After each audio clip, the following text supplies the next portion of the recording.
Hello, everybody. It is Saturday in Pittsburgh, Pennsylvania. My name is Adam Bittner, assistant sports editor for multimedia at the Pittsburgh Post-Gazette, joined for the Saturday episode of the North Shore Drive by Paul Zeise, our Post-Gazette sports columnist. Paul, you have your own daily live show on the YouTube channel. You also have you do the post game with me after Steelers games. I think it's your first time on the North Shore Drive, though. So welcome. Yeah, it could be. I think. I don't know that I've done it before. Maybe I did it once with Chris Carter way back. I'm not sure. But I think you're right. This might be my first venture into the North Shore Drive. Well, welcome. This show is presented by FanDuel. We're going to be talking about the Steelers' loss to the Bengals, specifically Mike Tomlin and his role in this. Was this a Tomlin loss, as people like to call them? Is he responsible for what happened, or is it a simple player execution issue? We're also going to talk about the tight ends. Who's the most valuable to this team right now? Is it a good thing that they're using as many heavy sets as they are? So stick along for the journey. Before we do, want to thank a sponsor for this episode of the podcast. It's Pella Windows and Doors. There's no better place to get new windows and doors installed in your home than Pella, who can help you save on energy costs year-round. Schedule a free in-home consultation with your local Pella Windows and Doors to find the right product for your home and budget. Give them a call at 866-593-1560 to discuss your project further. That's 866-593-1560 to get started planning on your new windows and doors installation with Pella Windows and Doors of Pittsburgh. Paul, we know Mike Tomlin's record against the AFC North rivals is awful on Thursday Night Football. Last year it was the Browns. This year it's the Bengals. He always carries the millstone, fairly or not, of the annual Tomlin loss to a team that people perceive to be significantly worse than the Steelers, and they find a way to lose to them. I think some of that stuff is overrated. I think you've said at different points that some of that stuff is overrated. But as we discussed on the postgame show, the defensive game plan did seem to be very passive in this game. So I wanted to let you expand on that thought and the level of blame he deserves for this loss. Well, I mean, I think that's I think the defense obviously didn't play well. And if the defense doesn't play well, that's on Tomlin. And I think, to me, it's one thing if they're missing tackles and they're, it seemed like they're, like we just talked about, their game plan made no sense to me at all. And so since their game plan made no sense to me at all, I got to put this a lot on Mike Tomlin. I mean, players have to make plays. I get it. But in a game where you score 31 points, you got to win the game. Especially when you have a defense that is, vaunted as maybe historic by him and all that other good stuff. You never really put pressure on Joe Flacco. Can't think of in my mind more than a couple of times where Joe Flacco was, pressured or felt the pressure. I can't really put it in my mind where that defense, that aggression, that going after him, go and get him. I get it. He's not Dylan Gabriel, so you had to be a little bit more careful and maybe pick your spots more, but you can't let a guy stand around and just pick you apart either. And and then we go to the back end of it. I mean, Ja'Marr Chase is pretty good, I think, and it seemed like on many plays the Steelers had no idea where he was at. And the most egregious example was on that game-winning drive at the end where they had two plays where he was running with nobody close to him. I don't get it. I really don't understand what they were trying to accomplish yesterday. And Thursday. It just is one of those things where I just kind of shook my head saying, now this is going to be the series where they're going to dial it up and come after Flacco a little bit, right? And they just never did. I can't explain it.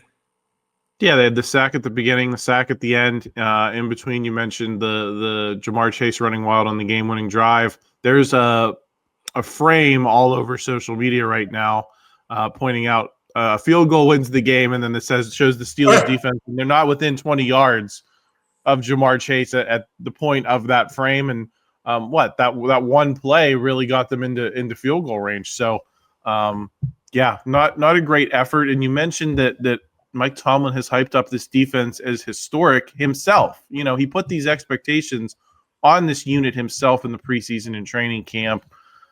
How does that make him look that this is then how the defense has looked more times than it's not? There have been some moments, certainly against Minnesota, against Cleveland. It hasn't been all bad, but on balance, it's been more bad than it's been good this season. I think it reflects pretty poorly on him that he would put those expectations on the unit, and then this is how it is playing. How can that not reflect poorly on a coach? Yeah, I mean, I think that's, that's a great, thing. And here's the other thing, and we talked about this a little bit last night. I just wanted to check. If you look at yards per game, the Steelers are about fifth from the bottom in giving up yards per game. They're middle of the pack, points per game. They're a little bit right around middle of the pack in rushing yards per game. And only the Cowboys have given up more passing yards than the Steelers, which – correct me if I'm wrong, but the entire off season, the most, the issue that they quote unquote fixed probably or focused on the most was trying to bolster their secondary. And here's the worst part about that, Adam.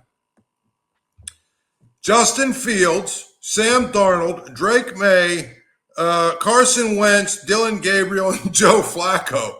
I mean, it's not like they've gone against the greatest quarterbacks in the NFL. I mean, that's not exactly a who's who of guys that I would be that afraid of. And to me, Tomlin is a secondary guy, right? Isn't that where his roots are? He's a defensive guy, and so one of the things you have to do is as a coach like that is you have to take it on the chin when your unit doesn't perform. And, especially when you've hyped them up like he has. I thought that was kind of interesting when he said that at the time. Because I think guys like you and I who, I think I know I huff and puff a lot and sometimes I get emotional, but for the most part, I'm pretty measured in when I say stuff about, the teams that we cover. And I thought at the beginning of the season, a lot of ifs have to happen for this to be a historic defense. Jalen Ramsey, for one, has to find a little bit of the fountain of youth. And I think what we saw last night is, he's still a good player. I don't know that he's the shutdown guy that they were hoping he would be against the top receiver, right? If they're going to be historic, Joey Porter's got to take another step and become a better player than he's been. I don't know. I'm seeing the same guy who, seems to be more intent on celebrating and acting like a fool when he makes a play than actually getting better at his fundamentals and technique. If they were going to be better, they needed TJ Watt and Cam Heyward to stay healthy and be really, really superstars throughout the entire season.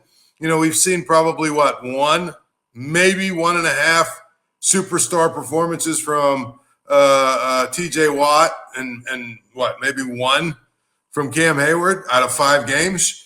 It's not good enough. The linebackers seem to be playing a little better, but even, last night, did Nick Herbig actually play? I know he did. But my point is, did he actually play? Just a lot of ifs on the defense for it to be historic. And maybe it'll be a unit that's really good sometimes and sometimes gets shredded like it did last night. Yeah, and I was thinking about that. Who on this defense, Paul, is exceeding your expectations with any consistency? I wrote down Nick Herbig, Deshaun Elliott, and maybe you put an incomplete grade on Jack Sawyer. I think he's been a little bit better and more useful than people expected him to be as a rookie, but it's only been 6 games, so I'm not sure you can give the coaching staff credit for that. But all these other guys, to my mind, Paul, you're either getting the production you expected or you're getting worse production than you expected. Yeah, I think that Nick Herbig, last night aside, probably would qualify as somebody who's been better than we thought. But the flip side of it is, what is Alex Highsmith playing? He's again. Throw the Browns game out the window because that to me, that team is so bad on offense and their quarterback was so overwhelmed that it's hard to gauge what you can really gauge out of that. I look at, the rest of this defense, I'll give you a good example. A guy like Payton Wilson, who you said it best, is a fan favorite for no reason. You know what I mean? Like, the idea of Payton Wilson is a heck of a lot better than the actual performance and production of Payton Wilson. The defense is what it is. Keeanu Benton's in the category of should be a lot better. He should be a lot better. Derick Harmon does his thing. I think he's been really good since he's been playing, but I expected him to be good. To me, like I said, Joey Porter Jr. is a guy who he has not performed at all for me in my mind. I mean, and he's a guy that seems to get hurt every time he gets, if he gets toasted or gets a penalty, all the next thing you know, he's in the tent. And then he's back out magically when the defense is out there. He's able to play again. So I don't know what that is all about. But you need your guys to play. And I would say, Adam, the one thing I'm probably the most concerned about right now is probably the fact that Jalen Ramsey is not that guy. And I think that is something that they were hoping for and planning on. And if he's not that guy, he's a good player. He'll still make plays. But I think it changes my thoughts on this defense completely. Well, he's kind of the opposite of Minkah Fitzpatrick at the end, where Minkah Fitzpatrick was not making the flashy plays, and we sat there every week and that was excused because, well, he was doing these little things right down to down every time. And some of the things they said about what he did for this defense were ridiculous considering what was happening to the defense. But, but that was the argument was, well, he does these little things right, but even though he's not generating turnovers, Ramsey's made quite a handful of flashy plays, but down to down, I don't know. He's shown the consistency that they need. Yeah, I mean, again, it's the bottom line is if you're that guy, we're asking you to take a guy like Ja'Marr Chase out of the game, aren't we? Isn't that what you're asking that guy to do? Pretty much, right? Take Ja'Marr Chase out of the game, or whoever the other team's best receiver is, take him out of the game. And if you can't do that, then you have to help him, and if you have to help him, all of a sudden it becomes a little bit more difficult in some ways to play defense, and then you can't commit as many people to the pass rush as you'd like to, right? I mean, there's a lot of things that if you have that guy, it really changes how you can play defense. And I think that's, I think Jalen Ramsey, again, he's a good player. He's going to make plays. He shows up at times and makes big plays. He made a big play in the end zone. It was T. Higgins, where he caught up and knocked the pass down in the end zone. That would have been a touchdown. He's going to make plays, but you need that guy to be that, hey, I'm going to shut down this half of the field, and he's just not that right now. Yeah, so we'll see if Mike Tomlin is able to adjust. To this point, the results haven't been particularly encouraging with the defense, which is generally considered to be his side of the ball. So stay tuned for that. Paul, we're going to come back in the second segment. We're going to talk about the tight ends, the impact they're making on this offense, who's the best, who's making the biggest impact. We're going to get into all of that on the other side of this break. Before we do, we want to thank another couple of sponsors. It's Goldberg, Persky, and White. If you were diagnosed with mesothelioma or lung cancer, call your local attorneys at Goldberg, Persky, and White. For over 40 years, their firm has represented thousands of lung cancer and mesothelioma victims. Call 1-800-COMPLEX or visit gpwlaw.com for a free consultation. We also want to thank our friends at FanDuel. The Steelers' odds took a big hit in the division race over there. They're now a very slight favorite over the Ravens in the AFC North, despite still having a multiple-game lead on them. So make sure you check out their future bets over on the app. That's FanDuel. We'll be right back.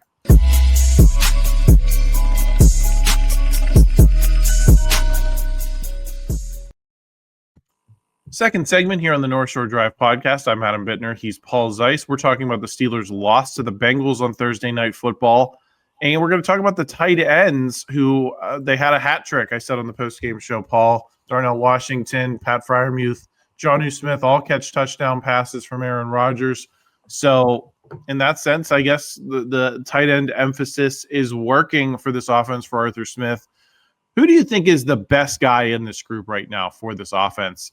They seem to really want to get the ball to Darnell Washington, despite his, he's got some things that are not physical limitations in terms of his size that makes him a matchup nightmare for a lot of defenses, but he's also not the most fleet of foot guy. There was that one play that they threw it to him behind the scrimmage, and I don't know what they were expecting him to do with his athleticism, but he got thrown down for, I think, like a 6-yard loss or something like that. Pat Freiermuth has been mostly invisible, but has a huge game against the Bengals as usual. Jonnu Smith has kind of been the chain mover type of guy, but hasn't been putting up huge stats. So, Paul, who do you think is the most useful of these three right now? Well, I just did the math. They had 18 targets for their tight ends, in this game, which, that's a lot, really, if you ask me, for what they have at tight end. But again, because of what they have at receiver, they probably need to do that. I think that's why there's a lot of people that have talked about them still going to try and get a second receiver. I think that's part of it. To me, I think Darnell Washington is the most useful one because he can block and catch. Now, he can't really run after the catch.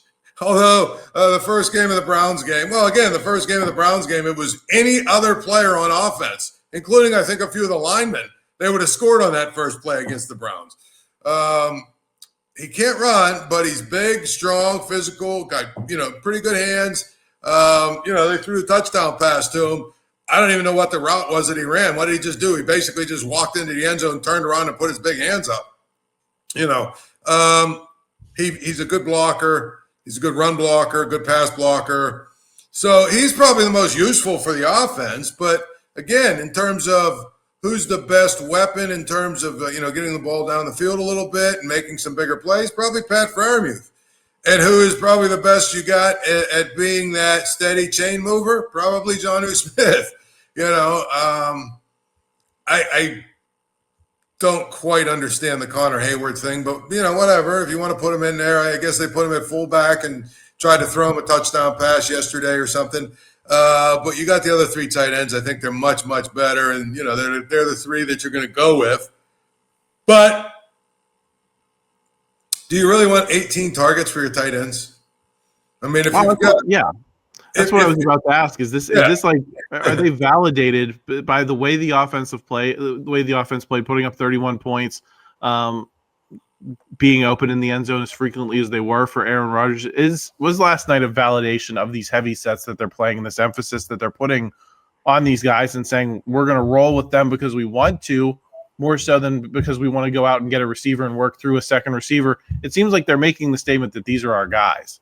And you can talk about the receivers all that you want, but we believe we can work through these heavy sets. Was last night a validation of that?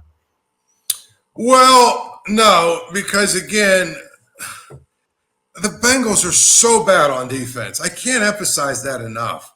I mean, they're horrible tacklers. They don't have any real, dogs up front, especially with Hendrickson out. Their linebackers are just kind of average. And so I think what the Steelers did last night was admirable and fun, but the Packers, for instance, their next opponent has a much, much better defense than the Steelers. I mean, than the Bengals. And the Packers actually will be able to take away some of that stuff. My thing is, if you're going to target your tight ends 18 times, they better be Gronk. You know what I mean? They better be Travis Kelce 3 years ago. They better be somebody that is going to really be game changers. And I know Pat Freiermuth made the one big play, I guess two big plays, but I don't know that those plays will be there against competent defenses. And to me, you want to get the ball to the game breakers you have, and it makes it a lot easier to do that if you've got another guy on the outside that can force defenses to at least think about, guarding him. I mean, to me, you had Roman Wilson, who looks like a nickel and dimer to me.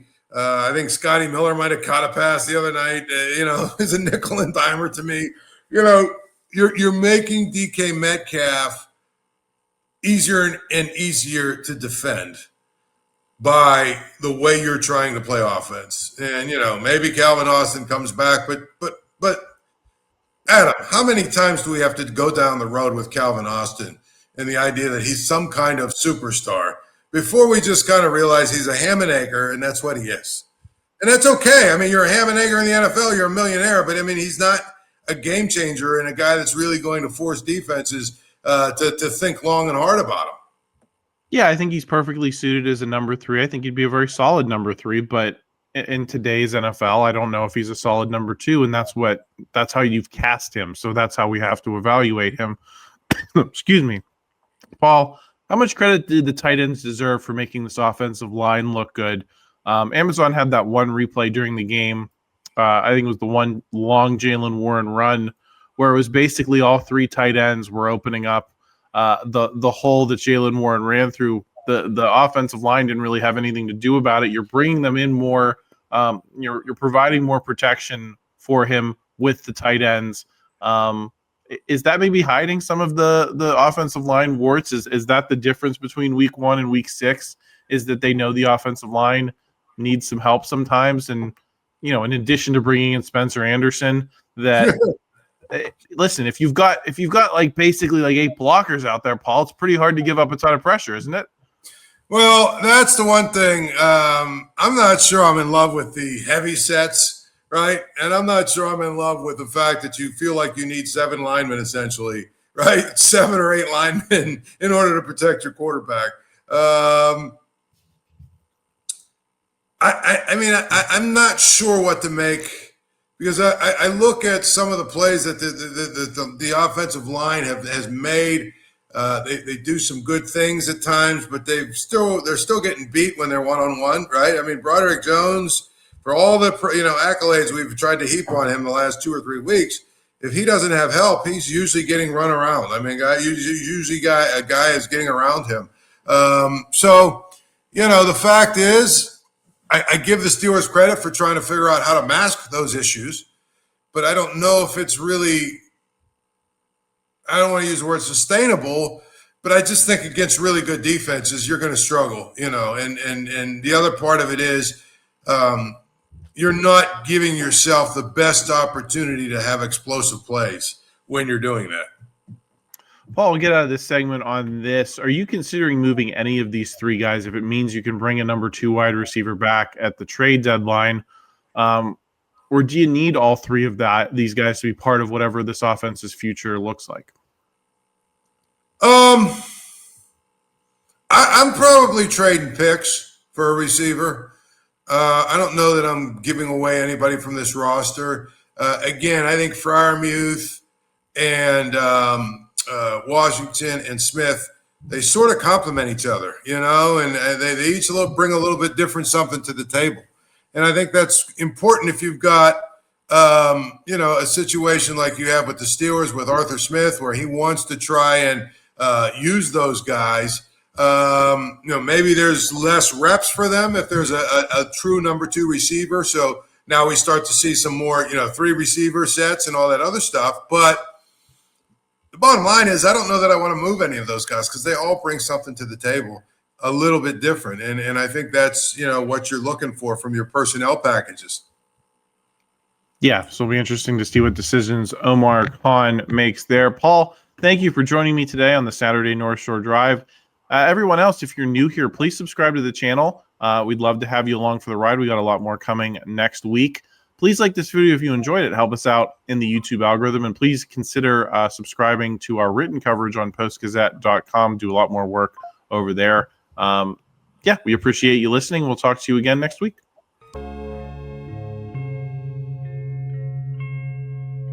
Thank you for checking out this content from Post-Gazette Sports. If you watch this video on YouTube, please like the video and subscribe to our channel. For all of the sports coverage the Post-Gazette has to offer, visit post-gazette.com.